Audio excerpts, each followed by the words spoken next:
نحمده ونصلي على رسوله الكريم أما بعد فأعوذ بالله من الشيطان الرجيم بسم الله الرحمن الرحيم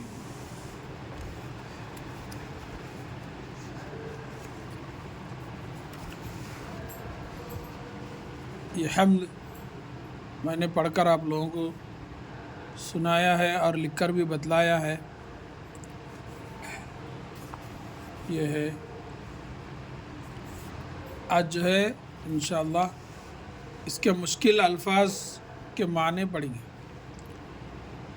مشکل الفاظ کے معنی حمد، جیسے یہ پڑھے نا ہم حمد، حمد معنی خدا کی تعریف، حمد معنی خدا کی تعریف۔ والی یعنی مالک، اے دو جہاں کے والی، یہ جو والی پڑھے نا اپن، والی کا مطلب مالک۔ گلشن یعنی باغ، گلشن معنی باغ، یہاں پڑھے دیکھو اے گلشنوں کے مالی، گلشنوں یہاں جمع ہے یا ایک ہے، گلشن معنی باغ۔ حکمت عقل تدبیر، حکمت معنی عقل تدبیر پلاننگ، تو یہاں ہے دیکھو حکمت تیری نرالی، یہ حکمت۔ سرسبز یعنی ہرا بھرا، سرسبز معنی ہرا بھرا، تو یہاں پڑھے دیکھو اپن سرسبز ڈالی ڈالی۔ فیض یعنی فائدہ بھلائی، فیض معنی فائدہ بھلائی۔ تیرے ہی فیض سے ہے، فیض معنی فائدہ بھلائی۔ شے یعنی چیز، شے یہاں دیکھو ہر شے میں ہم نے دیکھا، شے شے معنی چیز۔ کرم یعنی مہربانی، کرم معنی مہربانی۔ تیرے کرم کا سایہ، یہ کرم۔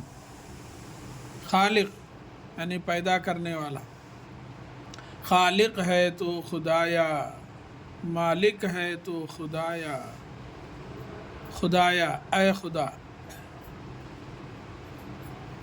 حمد معنی خدا کی تعریف، والی مالک، گلشن باغ، حکمت عقل تدبیر، سرسبز یعنی ہرا بھرا، فیض فائدہ بھلائی، شے یعنی چیز، کرم مہربانی،